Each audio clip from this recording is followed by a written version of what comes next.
جس مقام پہ ہم پہنچ گئے اب تو شیطان بھی ہم سے پناہ مانگتا ہوگا۔ رشوت کے مال سے گھر بنایا، اوپر لکھ دیا ھذا من فضل ربی، یہ میرے رب کا فضل ہے۔ شیطان کہتا ہوگا یہ تو میرے بھی استاد نکلے، میرے سے بھی فراڈ کر لیا انہوں نے، یہ سارے گر میں نے سکھائے ان کو، گناہ اور بدکاری، رشوت، حرام خوری، ناجائز فروشی، ذخیرہ اندوزی، یہ سب کچھ میں نے سکھایا، اور یہ سارا پیسہ جو بنا ہے یہ میری محنتوں کا نتیجہ ہے۔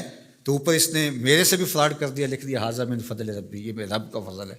یہ رب کا فضل نہیں ہے، لکھنے سے نہیں ہوگا، اس کا حساب دینا پڑے گا۔ ثم لتسألن یومئذ عن النعیم، اس دن ایک ایک نعمت کے بارے میں پوچھا جائے گا۔ جو ٹھنڈا پانی پیا ہے اس کا بھی سوال ہوگا کہاں سے آیا۔ مال کے بارے میں 2 سوال ہوں گے، حدیث پاک میں آتا ہے لا تزول قدم عبد یوم القیامہ حتی یسأل عن 4، قیامت کے دن اللہ بندے کے قدم اپنے سامنے سے ہٹنے نہیں دے گا جب تک اس سے 4 سوال نہیں پوچھ لے گا۔ عن عمرہ فیما افناہ، عمر کے بارے میں پوچھے گا کہاں گزاری۔ عن شبابہ فیما ابلاہ، اس کی جوانی کے بارے میں پوچھے گا کہ جوانی بسر کہاں کی، جوانی کے ایام کیسے گزارے، مستانی ہوتی ہے۔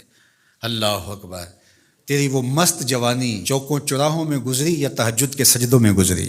اور مال کے بارے میں 2 سوال ہیں، وہ کیا؟ مال کمایا کہاں سے اور مال خرچ کہاں کیا؟ اور چوتھا سوال علم کے حوالے سے ہوگا کہ اس پر عمل کہاں تک کیا۔ عالم تو بہت بڑے ہو، واز تو بڑا اچھا کہتے ہو، لوگوں کے رونگٹے کھڑے ہو جاتے ہیں، لوگ واہ واہ کہتے ہیں، جب تم آواز اٹھاتے ہو اس کا جادو جاگتا ہے اور لوگ مست ہو کے جھومنے لگتے ہیں، علمی نکتے بیان کرتے ہو تو کمال کر دیتے ہو، تمہیں فر عربی بولنی آتی ہے، مختلف زبانوں کے ماہر ہو، لوگوں کے نفسیات کے اوپر کیسے قابض ہونا اچھی طرح سے تم جانتے ہو، لفظوں کا ذخیرہ تمہارے پاس ہے، جملے ہیں، ترکیبیں ہیں، بات کرنے کا سلیقہ ہے، ڈھب ہے، اچھوتے مضامین بیان کرتے ہو، انوکھے عنوان منتخب کرتے ہو، پھر دلائل کے انبار لگا دیتے ہو۔ یہ سب کچھ داد سمیٹنے کے لیے تھا یا عمل بھی تھا اس پہ؟ قیامت کے دن پوچھا جائے گا کہ جو علم سیکھا تھا اس پر عمل کہاں تک کیا۔